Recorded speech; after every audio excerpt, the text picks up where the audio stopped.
안녕하십니까. 한반도안 보전야연구원 원장 윤창용입니다.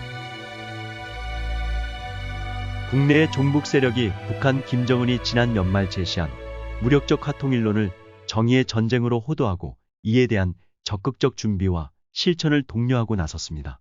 무소속 윤미향 의원실이 지난 1월 24일 국회에서 주최한 남북관계 근본 변화와 한반도 위기 이해 제야 공개 토론회에서입니다.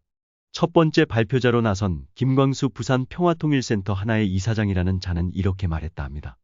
통일전쟁이 일어나 그 전쟁으로 결과의 평화가 만들어질 수 있다면 그 전쟁관도 수용해야 한다.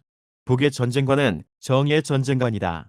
마다하지 않는 것이다. 영토 완정을 통해 점령하고 평정하고 수복하겠다는 것이다. 그는 이어 최근 북한의 6.15 북측위원회 범밀련 북측위를 폐지한 것을 언급하며 다음과 같이 말했습니다. 당연히 6.15 남측위와 범밀련 남측위의 존재 이유가 상실된다. 북은 80년 동안 이 방식의 평화통일운동에 사망선고를 내린 것이다. 그러면 우리는 국가보훈법을 넘어서는 평화통일운동을 해야 한다는 결론이 나온다.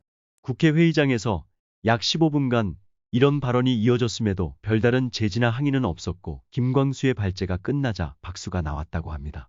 토론자로 나선 평화어머니회 고은광순 이사장은 이렇게 말했다 합니다. 북은 완전 자주국 땅이고 교육, 의료, 주거는 남쪽은 경쟁, 북은 무상이다.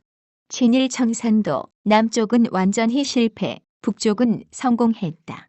어디가 제대로 사는 것이냐? 북한 노동당 총비서인 김정은은 지난해 말 열린 노동당 중앙위원회 제8기 제9차 전원회의 폐막연설에서 남북관계를 동족관계가 아닌 적대적 두 국가 관계로 규정하고 대한민국과의 통일은 성사될 수 없다며 다음과 같이 협박했습니다.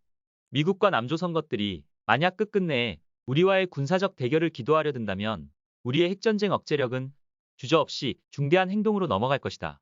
만일의 경우 발생할 수 있는 핵 위기 사태에 신속히 대응하고 유사시 핵무력을 포함한 모든 물리적 수단과 역량을 동원해 남조선 전 영토를 평정하기 위한 대사변 준비에 계속 박차를 가해 나가야겠다. 이어 김정은은 지난 1월 15일 최고인민회의 시정연설에서 다음과 같이 지시했습니다. 대한민국 족속들과는 민족중흥의 길, 통일의 길을 함께 갈 수 없다. 공화국 민족 역사에서 통일, 화해, 동족이라는 개념 자체를 완전히 제거해버려야 한다. 이에 따라 북한은 남북회담과 교류 업무 등을 담당해 오던 조국평화통일위원회와 민족경제협력국 금강산국제관광국을 폐지한 데 이어 평양의 관문에 서 있던 조국통일 3대 연장 기념탑을 철거하였지요. 우리 국회에서의 종북 패거리들의 주장은 김정은이 정의의 무력 통일 전쟁을 추구하는 것이니 국내 종북 세력들도 이에 호응하여 기존의 평화통일 노선을 버리고 국가보안법을 넘어서는 평화통일운동을 전개해야 한다는 것입니다. 말이 평화통일운동이지 실질적으로는 무력통일을 통해 평화를 이룩해야 한다는 주장에 다름 아닙니다. 1950년 김일성이 추구한 통일 전쟁 노선으로 복귀하겠다는 것이라고 할 수 있지요. 실로 섬뜩한 일이 아닐 수 없습니다. 이들은 이러한 주장을 유튜브 윤미향TV, 촛불행동TV, 서울의 소리, 민족이TV 등을 통해 생중계하였습니다. 대한민국 족속을 한반도에서 말살시키려는 저들김일성 족속의 정의의 전쟁에 동참하라는 선동이 아니고 무엇이겠습니까?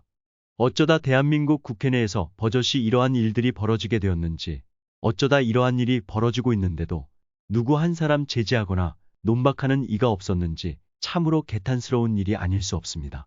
김정은은 올해 들어서만도 고체연료 극초음속 중거리 미사일을 시험 발사한 데 이어 지상 발사 및 잠수함 발사 순항미사일을 집중적으로 시험하고 있습니다. 6.25 남침 이후 대한민국의 존립이 이처럼 위태로운 적이 없었습니다. 우리 모두 각성해야 합니다. 시청해 주셔서 감사합니다.